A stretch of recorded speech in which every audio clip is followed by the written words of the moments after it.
बहुत बहुत स्वागत है आप सभी का। आपके साथ मैं हूं अभिलाष मिश्रा। आप देख रहे हैं आपकी बात मध्य प्रदेश में कांग्रेस महासचिव दिग्विजय सिंह के एक निमंत्रण पर घमासान मच गया है। दरअसल दिग्विजय सिंह ने कॉमेडियन मुनव्वर फारूकी और कुणाल कामरा को भोपाल में शो करने का न्योता दे दिया और इसमें उन्होंने खुद पर कॉमेडी करने का यानी कि खुद को सब्जेक्ट रखने की बात भी कह दी। उधर इसी के बहाने दिग्विजय सिंह ने संघ और बीजेपी पर निशाना साध दिया और पूछा कि इससे तो संघियों को कोई आपत्ति नहीं। दरअसल दोनों कॉमेडियनों पर हिंदू देवी देवताओं के बारे में अपमानजनक टिप्पणी करने के आरोप लगते रहे हैं। इंदौर में तो मुनव्वर फारूकी के शो के खिलाफ बीजेपी विधायक के बेटे ने पुलिस में शिकायत कर दी थी, जिस पर उन्हें जेल तक जाना पड़ा था। थाने में वो बंद हुए, जेल में बंद हुए और फिर सुप्रीम कोर्ट के दखल के बाद मुनव्वर फारूकी को जमानत मिली थी। एक बार फिर दिग्विजय के निमंत्रण पर बीजेपी और हिंदूवादी संगठन विरोध में उतर गए हैं। बीजेपी विधायक रामेश्वर शर्मा ने साफ कह दिया है कि शो किसी कीमत पर नहीं होने देंगे। अब सवाल यह है कि यह अभिव्यक्ति की आजादी पर लगाया जा रहा ब्रेक है या फिर अभिव्यक्ति की आजादी के नाम पर खेला जा रहा सियासी खेल है। इसी को लेकर करेंगे आज आपकी बात।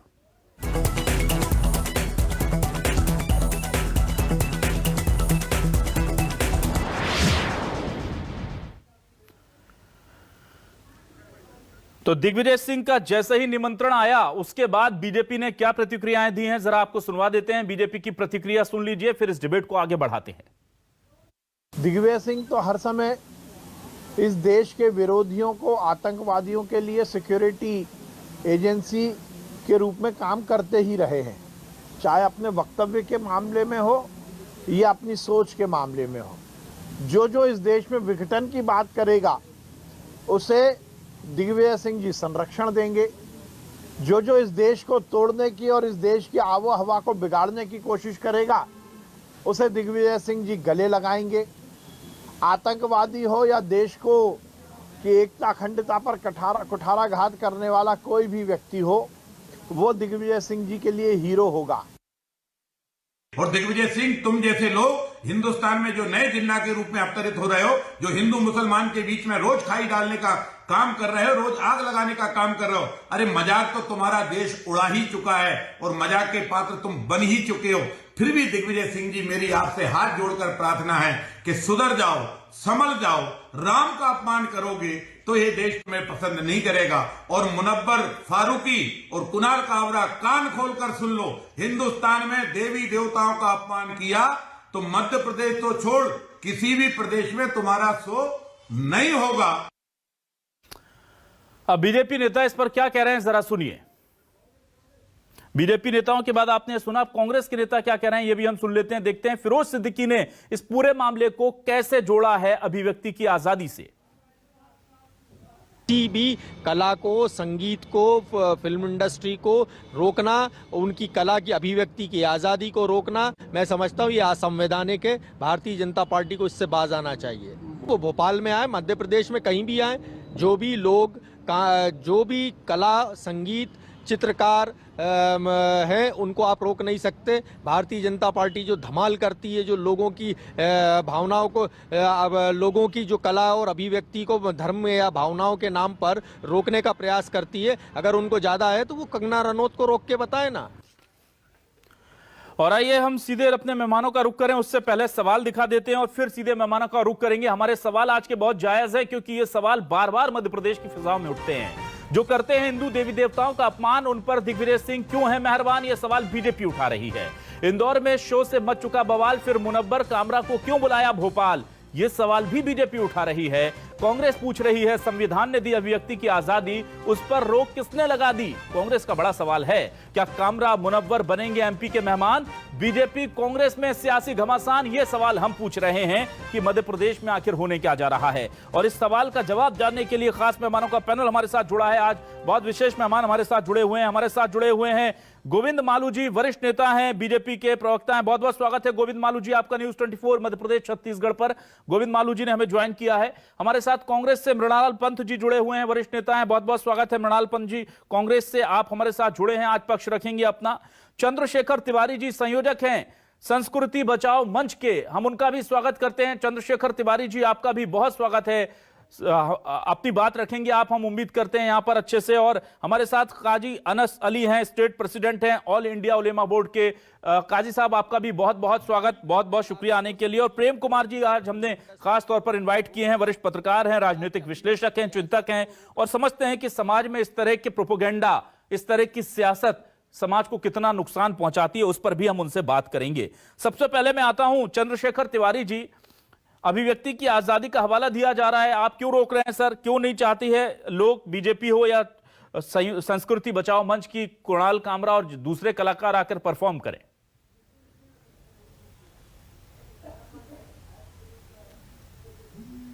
अभिलाष जी, अभिव्यक्ति की आज़ादी मुझे लगता है सिर्फ हिंदू धर्म के या हिंदू देवी देवताओं के अपमान करने के लिए मिली हुई है। अभिव्यक्ति की आज़ादी के नाम पर ही हिंदुस्तान है जहां पर भारत माता को डायन कह दिया जाता है। अभिव्यक्ति की आज़ादी है कि यहाँ पर मकबूल फिदा हुसैन जैसे तुच्छ और निर्लज्ज पेंट आर्टिस्ट जो है देवी देवताओं के अभद्र चित्र बना देते हैं और वो स्वच्छंद रूप से यहाँ पर घूमते हैं। ये अभिव्यक्ति की आज़ादी तो है। हिंदुस्तान ही ऐसा अभिव्यक्ति की आज़ादी वाला देश है जिसमें कि सिर्फ हिंदू समाज को या हिंदू देवी देवताओं को या हिंदू संत समाज को अपमानित करके और खूब जो है वाहवाही लूटी जाती है। तो ऐसे अभिव्यक्ति की आजादी अगर किसी को दी जाती है तो उस अभिव्यक्ति की आजादी का मुंह तोड़ जवाब संस्कृति बचाओ मंच देगा। दिग्विजय सिंह, आप अपने आप पर जो है कह रहे हैं कि कॉमेडी करिए मेरे ऊपर, आपकी तो कॉमेडी पूरा देश कर रहा है। आप जो है आतंकवादियों को जी लगाकर सम्मानित करते हैं, आतंकवादियों के मरने पर छाती पीट कर रोते हैं। आपकी तो वैसे ही दुनिया का हर व्यक्ति जो है कॉमेडी कर रहा है, आप अपने आप पर और क्या कॉमेडी कराना चाहते हैं? दिग्विजय सिंह जी, आपका नाम जो बंटाधार है वो रहने दीजिए, लेकिन हमारी हिंदू संस्कृति और हमारी हिंदू सभ्यता को अगर कोई भी ठेस पहुंचाने का प्रयास करेगा तो संस्कृति बचाओ मंच उसे कतई बर्दाश्त नहीं करेगा। हम कहते हैं मुनव्वर फारूकी आके तो देखे और आ करके हमारे यहां पर शो करके देखे, अगर उसमें किसी भी प्रकार का कोई विरोध होता है और किसी भी प्रकार की कोई बात होती है तो उसके जिम्मेदार दिग्विजय सिंह होंगे। अब गया जमाना वो कि अब मारा तो मारा और अब मार के देख, और वो जमाना भी चला गया। हम माननीय गांधी जी का बहुत सम्मान करते हैं, लेकिन वो समय गया कि एक गाल पर तमाचा मारा तो दूसरा गाल आगे कर दें।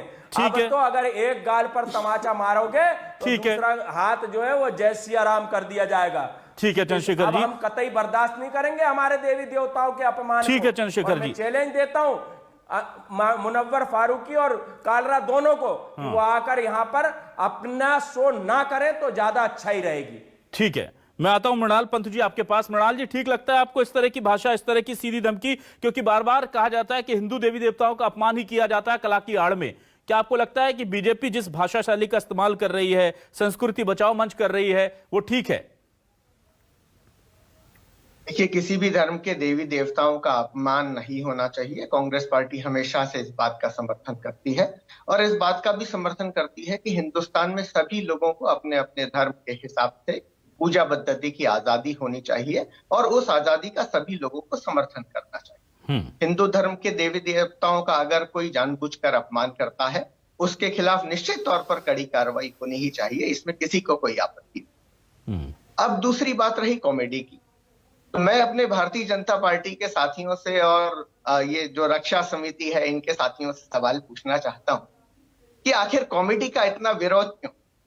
हमारे एक और कॉमेडियन है, देश भर में जाते हैं, टीवी पे बोलते हैं, कॉमेडी करते रहते हैं, बताते हैं कि बादलों के पीछे से अगर हवाई जहाज जाएगा तो दुश्मन के राडार में पकड़ में नहीं आएगा। हमने कभी इस पर आपत्ति नहीं की, हमने मजाक के आनंद लिए, खूब ताली बजाई। उन्होंने कहा कि नाले की गैस से चाय बना दी जाएगी और इससे पूरे देश में एक ऊर्जा स्रोत नया डेवलप हो जाएगा और रोजगार सृजन होंगे। हमने मजाक के खूब आनंद लिए, हमने खूब ताली बजाई। कॉमेडियन ने कहा कि लोग पकोड़े बनाइए, समोसे तलिए और इससे हिंदुस्तान में बेरोजगारी दूर हो जाएगी। हमने मजाक के पूरे आनंद लिए, ताली बजाई। क्या हमने कभी कॉमेडियन का विरोध किया? कॉमेडियन ने पहुंच गए बिहार, वहां पे कहने लगे कि सिकंदर बिहार की धरती तक आ गया और बिहार के लोगों ने सिकंदर को ऐसा हराया कि सिकंदर को हिंदुस्तान छोड़ के भागना पड़ गया। वो सिकंदर जिसने झेलम पार नहीं की। कॉमेडियन की बात को हमने खूब मजाक उठाया, हमने खूब ताली बजाई। ठीक है, हमने कभी नहीं कहा कि कॉमेडियन भाषण नहीं दे।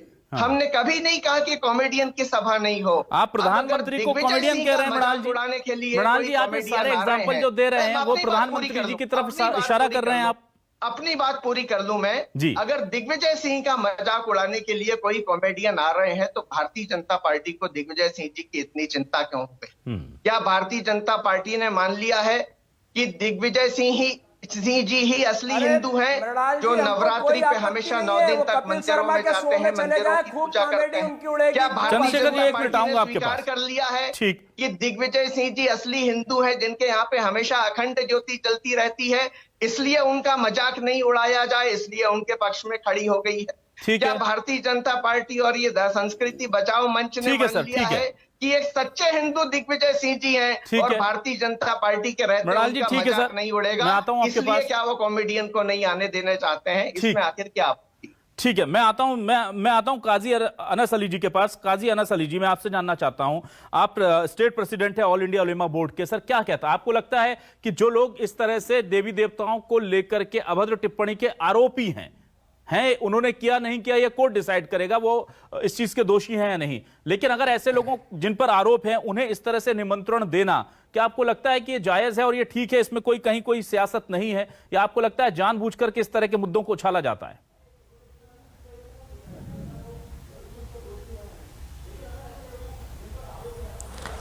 बिस्मिल्लाहिर्रहमानिर्रहीम। जी देखिए, एक सबसे पहले तो एक बात ये समझ लीजिए जी, सबसे पहली बात तो मैं ये कह दूं कि इस तरीके की कोई हरकत मुनव्वर फारूकी ने की हो या किसी और ने की हो तो इसकी मुस्लिम समाज के अंदर पुरजोर मजम्मत मुस्लिम समाज करता है। उसकी वजह यह है कि हम जिस नबी को मानते हैं जनाब मोहम्मदुर रसूलुल्लाह सल्लल्लाहु अलैहि वसल्लम, उन्होंने ये फरमाया कि अल मुस्लिम मन सलिम अल मुस्लिमून मिन लिसानिही व यदिही, कि मुसलमान वो है जिसकी ज़बान से और उसके हाथ से दूसरे लोग महफूज रहें। दूसरी बात कि अगर कोई इसमें सियासी कोई पॉइंट है तो ये बहुत ही निचले स्तर की सियासत है, मुनव्वर फारूकी की हो या कामरा की हो, कि उन्होंने किसी भी देवी देवता का कार्टून बनाया या उनको अपमानित किया या जो भी उनकी सोच रही है, तो ये तो बहुत गलत अमल किया है उन्होंने। और इसके ऊपर अगर उनको बुलाने के लिए एक पार्टी के नुमाइंदे ये कह रहे हैं कि यहाँ पे उनको बुलाया जाए, उनकी इज्जत अफजाई की जाए, तो ये भी बहुत ज़्यादा शर्म की बात है कि एक शख्स ने गलती की। इसके आपको करना ये चाहिए था कि उसकी गलती का आईना आपको उसको दिखाना चाहिए था कि तुमने ये गलत काम किया, और इसके बजाय आप उसको दावत दे रहे हैं, उसको आप बुलाने की कोशिश कर रहे हैं, और इसके ऊपर सियासी माहौल गर्म हो गया। तो ये भी समझने की ज़रूरत है कि किसी के माबूदों को, किसी भी मज़हब के मानने वालों को, किसी भी मज़हब का कोई मानने वाला हो, क्योंकि इस्लाम में ये कहा गया अल खल्क़ु अयालुल्लाह, इस्लाम की जो सबसे अहम किताब है कुरान करीम, उसकी सबसे पहली सूरत सूरह फातिहा अल्हम्दुलिल्लाहि रब्बिल आलमीन है, अल्हम्दुलिल्लाहि रब्बिल मुस्लिमीन नहीं है। वो तमाम जहानों का पालने वाला है, तमाम लोगों का, जितने भी लोग हैं। तो अगर इस तरीके का कोई अमल किया है तो हम पुरजोर उसकी मजम्मत करते हैं, और ऐसे लोगों को हम ये कहते हैं कि उनको बताया जाए, अगर वो देवी देवताओं से, मैं इसलिए बार बार कहता हूं कि इस तरीके के संगठन बनाने से काम नहीं होगा। जमीनी सतह पे अपनी संस्कृति को बताने की, अपनी तहजीब को, अपनी सकाफत को, अपने तमद्दुन को बताने की जरूरत है कि हम किस हिंदुस्तान के लोग, हिंदुस्तान की मिट्टी में एक मोहब्बत है, एक खुशबू है, मिलजुल के साथ रहने का जो रिवाज है, एक दूसरे के माबूदों को कभी बुरा नहीं कहा किसी ने। ठीक है, गोविंद मालू जी, क्या आपको लगता है कि जानबूझकर के दिग्विजय सिंह इस तरह के मसलों को उछालते रहते हैं ताकि दोनों को पॉलिटिकल माइलेज उधर भी मिलता रहे, इधर भी मिलता रहे, और सियासत चलती रहे, और इस तरह के उनके जो मसले होते हैं उसको लेकर बीजेपी भी हाथों हाथ इसलिए लपक लेती है क्योंकि पॉलिटिकल माइलेज तो कहीं ना कहीं बीजेपी ले जाती है इसका?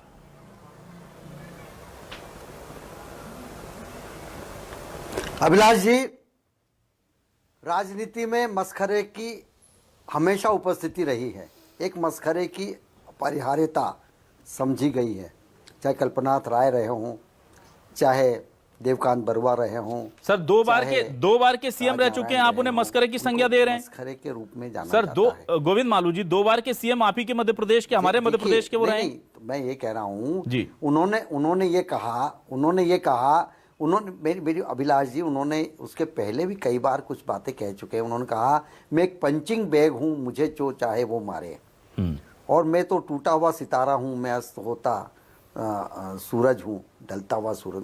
कई सारी बातें वो चर्चा में बने रहने के लिए ये बातें करते हैं।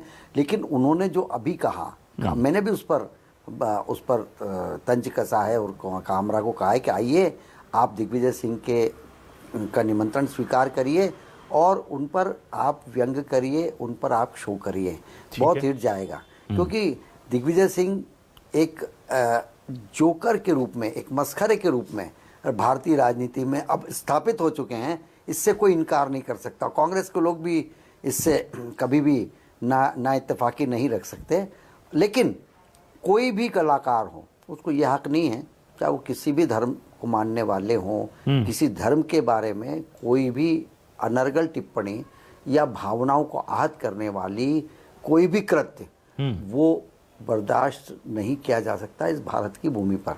ठीक है, सर्वधर्म समभाव की ठीक है सर, मैं आता हूं सर आपके पास। क्या भारतीय सनातन संस्कृति में क्या हिंदू देवी देवता इतने सस्ते कि आप उनको व्यंग का और अपने मस्खरों का उसको पात्र बनाएं? ठीक, ये हम बर्दाश्त नहीं कर सकते। ठीक है, वो बाकी कुछ भी करें, व्यंग करें और कुछ शो करें, लेकिन आप भारतीय देवी देवताओं को चित्रण इस ढंग से करेंगे? देखिए, ये तो यहाँ पाकिस्तान में या सऊदी अरब में या स्वीडन में जिस तरीके से किसी ने वो बनाया था कार्टून मोहम्मद साहब का, क्या आश्र हुआ था। और अभी जो जिस एक श्रीलंकाई नागरिक को क्यों पीट कर मार डाला, क्योंकि वो तो केवल एक पेंटर से दीवार पर जो उनका चित्र है वो हटाकर उसको पेंट करने का कह रहा था। उसमें कोई चित्र के साथ उन्होंने कोई वो नहीं किया, लेकिन इतनी सी बात को इतना बड़ा बना दिया। हमारे यहाँ तो बहुत सारी सहनशीलता है, बहुत धैर्य है, इतना सहन करते हैं। प्रेम कुमार जी के पास आता हूँ। ठीक है सर, मैं आऊंगा आपके पास। कोई भी सीमा और मर्यादा लांघेगा, उसको दंड भोगना पड़ेगा और उसको कोप भाजन बनना पड़ेगा। ठीक है प्रेम कुमार जी, क्या मध्य प्रदेश में ये सियासी, ये जो विवाद है, ये पूरा इसके पीछे सियासी आंच है? और इसके लिए देखिए तुलनाएं कहां तक दी जा रही हैं, कहां तक की उपमाएं दी जा रही हैं, मैं ये देखना चाह रहा हूं। श्रीलंका में किसी व्यक्ति को जिंदा जला दिया जाता है, उसकी उपमा है, सर काटने की उपमा है, तमाम चीजें हैं, ब्लास्ट करने की उपमाएं हैं। क्या आपको लगता है ये क्या आखिर हो क्या रहा है, और क्या ये अभिव्यक्ति की आजादी से जुड़ा मामला है या ये प्योर पॉलिटिकल एजेंडा है?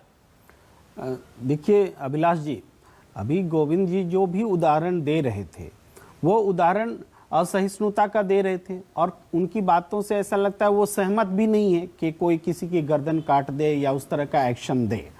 तो वहाँ पर आप सहमत नहीं हैं, और यहाँ हिंदुस्तान में हम सहिष्णु हैं ये बात बता रहे हैं, ये हमारी तारीफ है कि हम सहिष्णु हैं। लेकिन इसी सहिष्णुता पर तो आंच आ रही है, यही तो सवाल है। क्या इस सहिष्णुता को खतरे में डाला जाए, खत्म किया जाए? मैं ये इस पैनल में बैठे हुए सारे लोग इस बात पर सहमत हैं कि देवी देवताओं का अपमान नहीं होना चाहिए, मगर ऐसा मामला सामने आता है तो एक्शन कौन लेगा? क्या भारतीय जनता पार्टी के नेता भी हैं यहाँ मौजूद, और डबल इंजन की भी सरकार है मध्य प्रदेश, तो क्या शासन, सरकार, इन पर खुद इनको भरोसा नहीं है कि अपने कानून पर भरोसा नहीं है कि कोई अगर हमारे देवी देवता का अपमान करता है तो उसको सजा कौन देगा? क्या हमारे तिवारी जी देंगे? तिवारी जी ने जो कहा कि एक हाथ दूसरा हाथ भी काट देंगे, इस तरह की बात जो उन्होंने कही, या मोड़ देंगे, तो ये इसके लिए तो इन पर FIR भी नहीं होगा। ऐसी बातें तो धड़ल्ले से बोली जाती हैं। तो लेकिन कोई कार्टूनिस्ट है, कोई कलाकार है, मैं इस बात पे नहीं जाता कि उसने गलत किया सही किया, ये तो तय कोर्ट करेगा ना, हमारी न्यायिक प्रक्रिया है ना। तो हम न्यायिक प्रक्रिया को बिल्कुल मानने से इनकार कर रहे हैं। इस गुनाह को क्या होने दिया जाना चाहिए? क्या तिवारी जी को ये आजादी मिलनी चाहिए कि वो इस बात की परवाह न करे कि कानून व्यवस्था को नहीं मानते? क्या कहेंगे वो कि नहीं मानते? कानून के हिसाब से न्याय होगा ना, यही सबसे बड़ा सवाल है। अब अगर आप एक इस बात पर आए कि क्या दिग्विजय सिंह ने राजनीति की, मैं निश्चित रूप से मानता हूं कि दिग्विजय सिंह ने राजनीति की, और दिग्विजय सिंह जी ने जो राजनीति की है उसमें उन्होंने कई बातें उसकी वजह से स्पष्ट हुई हैं। जो बात मैं कह रहा हूं वो भी सामने आई है। कि खुद कानून व्यवस्था पर सत्ताधारी दल को विश्वास नहीं है। ये दिग्विजय सिंह ने अपने एक्शन से स्पष्ट कर दिया है। उन्होंने ये कहा कंटेंट पर जाइए। जिनको कंटेंट पर ऐतराज है कि कोई कलाकार उसमें कुछ ऐसा बोल सकता है जो आपत्तिजनक हो, तो यहां उन्होंने कंटेंट भी तय कर दिया कि कंटेंट खुद दिग्विजय सिंह यानी मैं होऊंगा, इस तरह से उन्होंने कहा। सर लेकिन मैं इसमें थोड़ा सा हिपोक्रेसी देखता हूं। मेरा विजन ये है कि आप कलाकार को कंटेंट क्यों दे रहे हैं? लड़ाई तो कंटेंट की है ना, कि कंटेंट कौन डिसाइड करेगा? क्या वो विश्व हिंदू परिषद करेगा? क्या वो बीजेपी करेगी? क्या वो दिग्विजय सिंह करेंगे? अगर आप उसे कलाकार मानकर सम्मान दे रहे हैं तो फिर आप उसका कंटेंट क्यों डिसाइड कर रहे हैं? आप उसको दीजिए अभिव्यक्ति की आजादी। राजनीति यही है अभिलाष जी, राजनीति यही है। आपने बहुत बारीकी से इस बात को पकड़ा कि उन्होंने कंटेंट दिया जी, लेकिन कंटेंट दे करके जो उन्होंने बहस छेड़ी तो उसमें वो राजनीतिक रूप से कामयाब रहे कि वो एक्सपोज करना चाहते थे अपने राजनीतिक विरोधी को। हो सकता है उसका राजनीतिक नुकसान हो जाए उनको। आप भी सही कह रहे हैं, इसका राजनीतिक नुकसान हो जाए, क्योंकि इमोशनल चीजें होती हैं और ये सीधे पाठ्यक्रम के हिसाब से नहीं चलती राजनीति, उससे उनको खुद नुकसान हो सकता है। लेकिन उन्होंने जो एक्शन दिखलाया है उससे भारतीय जनता पार्टी या तिवारी जी की जो प्रतिक्रिया है उससे ये कानून व्यवस्था में उनका अविश्वास झलकता है। ये बात कामयाब रहे दिग्विजय सिंह। तिवारी जी, क्या आपको लगता है कि ये तमाम जो नाराजगी जताने का हक है ये आपको है, लेकिन इसको लेकर के जिस तरह की बात आप कर रहे हैं इसके लिए कानून पर भरोसा होना चाहिए? पहले अगर मुनव्वर फारूकी ने कुछ किया था तो उन्हें उठा करके इसी मध्य प्रदेश के इंदौर में जेल में डाला गया था कि नहीं? तो आप लोग क्यों परेशान हैं? आपके पास सरकार है, कानूनी सिस्टम है, अदालतें हैं, सुप्रीम कोर्ट है। अगर हाई कोर्ट से कुछ नहीं होता, लोअर कोर्ट से कुछ नहीं होता, तो खुद कानून हाथ में लेने की वजह क्या है सर?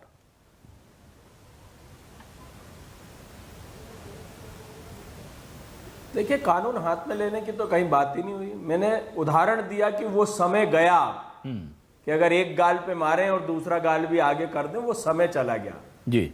उसकी क्रिया की प्रतिक्रिया होगी, प्रतिक्रिया कानूनन भी हो सकती है। मैंने ये नहीं कहा कि मैं हाथ तोड़ दूंगा, मोड़ दूंगा। मैंने कहा जय सिया राम, मतलब जय सिया राम में तो बहुत सारी चीजें समाहित हो गई। हम कानूनन कार्रवाई करेंगे, कैसी कैसी कार्रवाई करेंगे, कहां तक उस मुनव्वर फारूकी को खरीद घसीटेंगे, ये वो सोच भी नहीं पाएगा। वो जमाना गया कि आपने कहा हमारे देवी देवताओं के खिलाफ और हमने सुन के जो है सहिष्णु बन के और हमने स्वीकार कर लिया। उदाहरण के लिए बहुत सारे हैं। हमने माननीय गृह मंत्री जी, हम उनका धन्यवाद देते हैं, माननीय मुख्यमंत्री जी का धन्यवाद देते हैं। फिल्म सत्यनारायण की कथा, जो कि घर घर में सत्यनारायण की कथा बांची जाती है, फिल्म नवरात्रि, तांडव, बहुत सारे ऐसे उदाहरण हैं जिनका कि नाम हमने बदलवाया, माननीय गृह मंत्री जी को आवेदन देकर, निवेदन करके, ज्ञापन देके और कानूनन करवाया। तो मेरा कहना यह है कि हमारे प्रदेश के गृह मंत्री तो इतने सजग हैं कि उन तक अगर कोई बात पहुंचती है जो कि सांप्रदायिक सौहार्द बिगाड़ने का प्रयास कर रही है तो उस पर त्वरित कार्रवाई होती है। तो फिर आप सब छोड़ दीजिए ना सर, आप ये बोलिए ना कि आप आइए, लेकिन तिवारी जी आप आने दीजिए और उनको करने दीजिए। अगर कानून का उल्लंघन होगा तो कानून काम करेगा अपना। नहीं, क्यों आइए ऐसे लोग, ऐसे बस यही अभिलाष जी, ये करने क्यों दीजिए, करने क्यों दीजिए? जिस आदमी की प्रवृत्ति है, हम अपमानित होकर देखना चाहते हैं कि पहले देश अपमानित होना चाहिए।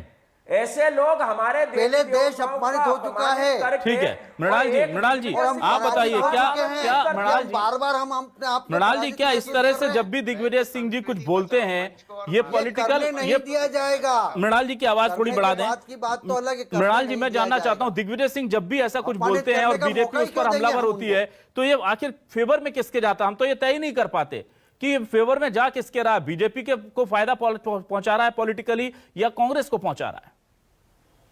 इससे बड़ा सवाल यह है कि देश किस दिशा में जा रहा है। और मैं उस पर आपको कहना चाहता हूं कि अगर कांग्रेस के मंच से किसी ने देवी देवता का अपमान किया तो मैं और हमारी पार्टी पहली व्यक्ति होगी जो उसके खिलाफ सरकारी तरीके से नियमों के अनुसार वैधानिक कार्रवाई करने के लिए उस दिशा में आगे बढ़ेगी। लेकिन जो दिशा भारतीय जनता पार्टी और तिवारी जी बता रहे हैं, ये वही दिशा है जो पाकिस्तान में भीड़ तंत्र श्रीलंकाई व्यक्ति के खिलाफ कर रहा था, जिसके सरेआम उसको सार्वजनिक तौर पे सड़क पे निर्दोष व्यक्ति को सजा दी गई। काजी साहब, आपको क्या लगता है, ऐसे लोगों को मौका देना चाहिए या ऐसे लोगों को बॉयकॉट करना चाहिए? धार्मिक भावनाएं भड़काते हैं काजी साहब। मैं बस बहुत सीधे से सवाल से मैं अपनी बात समाप्त करूंगा कि इन दोनों जो तथाकथित कॉमेडियन हैं, इन्होंने किस तरह से देवी देवताओं का अपमान किया ये किसी को नहीं पता। ये बस आरोप लगाया गया है, किया है तो बहुत घृणित बात है और कड़ी कार्रवाई होनी चाहिए। लेकिन ये कार्रवाई करने के काजी साहब मैं आपके पास आता हूं। काजी साहब आपको लगता है, काजी साहब बहुत संक्षेप में बताइए, काजी साहब आपको लगता है क्या कि ये जो चीजें हैं इस तरह की होनी ही नहीं चाहिए? आपको लगता है कि नहीं मौका दिया जाना चाहिए, या आपको लगता है कि नहीं धर्म के खिलाफ अगर कोई किसी भी धर्म के खिलाफ बोल रहा है तो उसका सोशल बॉयकॉट होना चाहिए? किसी भी धर्म के खिलाफ अगर कोई भी व्यक्ति बोल रहा है तो उसके खिलाफ वैधानिक तरीके से कार्रवाई होनी चाहिए।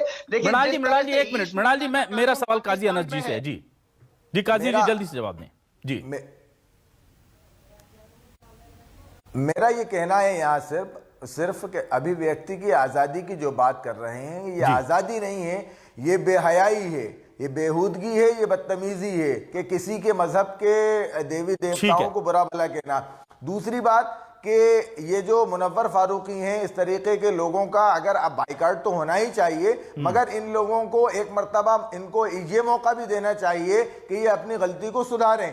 तीसरी बात यह है कि हर एक्शन का रिएक्शन होता है, नफरत की कोई मंजिल नहीं है, मोहब्बत की मंजिल होती है, अमन सलामती की मंजिल होती है। प्रेम सर अंतिम 20 सेकंड में आपसे फाइनल कमेंट लूंगा। प्रेम जी आप बताएं सर, क्या आपको लगता है क्या कि चुनाव आने से 1-2 साल पहले से इस तरह का माहौल बनाना जरूरी हो जाता है पॉलिटिकल पार्टीज के लिए, इसीलिए हम मध्य प्रदेश में ये चीजें देख रहे हैं, वहां ध्रुवीकरण बहुत ज्यादा हो जाता है क्या? देखिए आप तो मध्य प्रदेश के चुनाव की बात करें ना अभिलाष जी, लेकिन आज अब दूसरी चीज हो गई। अब 5 राज्यों में जो चुनाव हो रहे हैं ना, उसको लेकर के कहीं असम में बोला जा रहा है, कहीं हरियाणा में बोला जा रहा है, या मध्य प्रदेश में भी बोला जा रहा है। ये मध्य प्रदेश का चुनाव नहीं है, ये 5 राज्यों में जो हो रहे चुनाव है उसके लिए ये सारी चीजें हो रही हैं। इस बात को मैं स्पष्ट करना चाहता हूं। लेकिन एक बात है कि देखिए जो बात हुई नहीं, उस आशंका में किसी शो को नहीं होने देना, ये तो हमारे हिंदुस्तान में ऐसा पहले कभी नहीं हुआ करता था और ना आगे होना चाहिए, मेरी व्यक्तिगत राय है जी। ठीक है, तो राहत इंदौरी, जिस इंदौर में मुनव्वर फारूकी को जेल भेजा गया,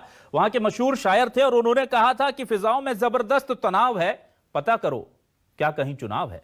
बहुत बहुत शुक्रिया तमाम दर्शकों का, तमाम मेहमानों का हमारे साथ वक्त बिताने के लिए, बहुत बहुत शुक्रिया।